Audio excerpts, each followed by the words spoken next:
Today's video is about dialysis and nutrition for dialysis before you start and when you start for the first couple of months, which shows to greatly improve your health and greatly reduces the chances of dying when you start dialysis, which can be pretty high depending if you have poor nutrition status.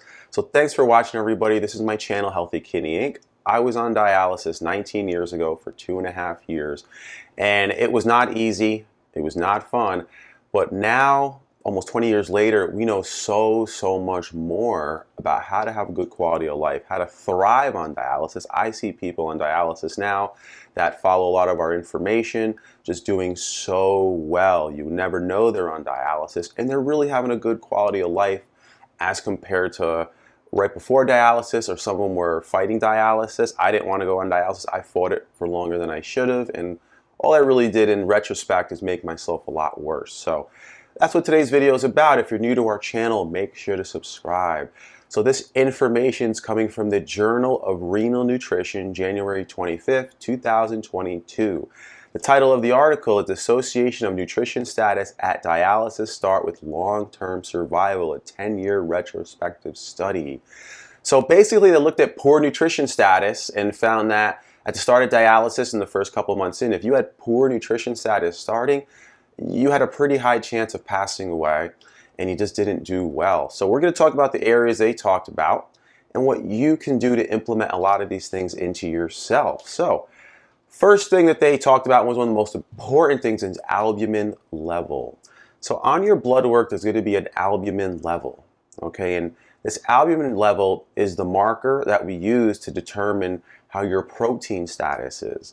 So do you need more protein? Are you having too much? Most likely you need more, because one of the issues with later stage kidney disease is you don't absorb your protein like you used to before when you had healthier kidneys, and you excrete it. You lose a lot of protein through the urine because of the kidney disease.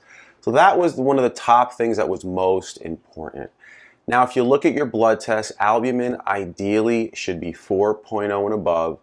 3.8 and above is okay, but we really strive for that 4.0.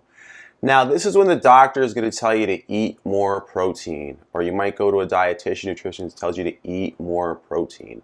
Now, when you go on dialysis, you can't eat more protein, but you want to try to maintain as much kidney function as you have, and so eating a lot more protein isn't really ideal, because the extra protein is going to stress out the remaining function on your kidneys, and hopefully you can still urinate when you're on dialysis.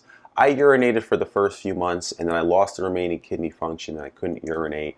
A majority of people can't urinate, but if you are able to maintain that function and that ability, it makes dialysis a lot easier with less restrictions. So that albumin level, you can eat a little bit more protein.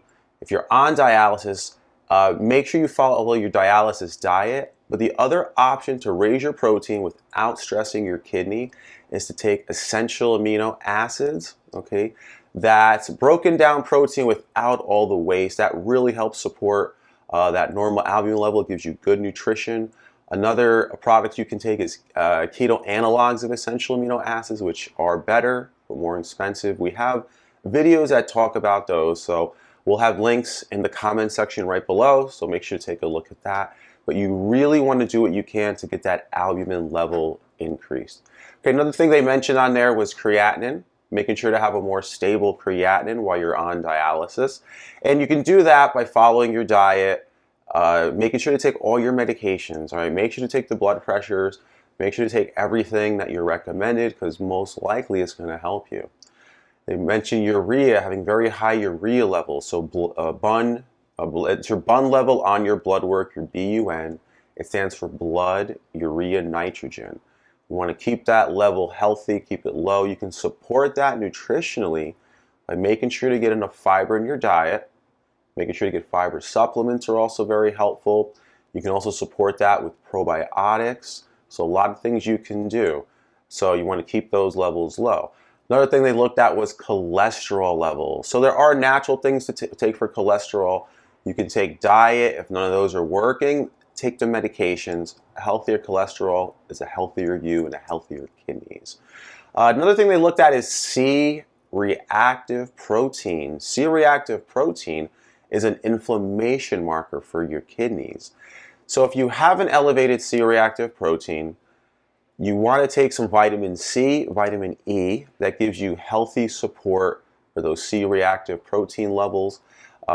Take a look at other videos, we do talk about that. You don't want to take a lot of vitamin C, 500 milligrams to 1,000 is very safe and okay for people with kidney issues. Vitamin E, generally 400 IUs twice a day, and that can help support a healthy C-reactive protein level. And next to albumin, as being one of the most important, or the most important marker, is having a stable weight. So when they found people had a lot of weight fluctuations, they found that to really increase the likelihood of death, the likelihood of passing away. So with that, you really want to maintain your diet, okay, whatever renal diet you're on. If you're on dialysis, following the renal diet there, follow your fluid restrictions because you don't want to be fluctuating so much. And also, all the other good nutrition protocols for kidney health apply to this, like keeping your diet low in sodium, because that'll help with the weight fluctuations. So these are the main things to do. You can watch this video again just to get all those areas, but albumin and weight changes were most important. You can have a good quality of life on dialysis. You really, really can. I see it all the time now because we just know so much more than we did 20 years ago. Thanks for watching, everybody. To your best kidney health, take a look at all our other videos. Bye.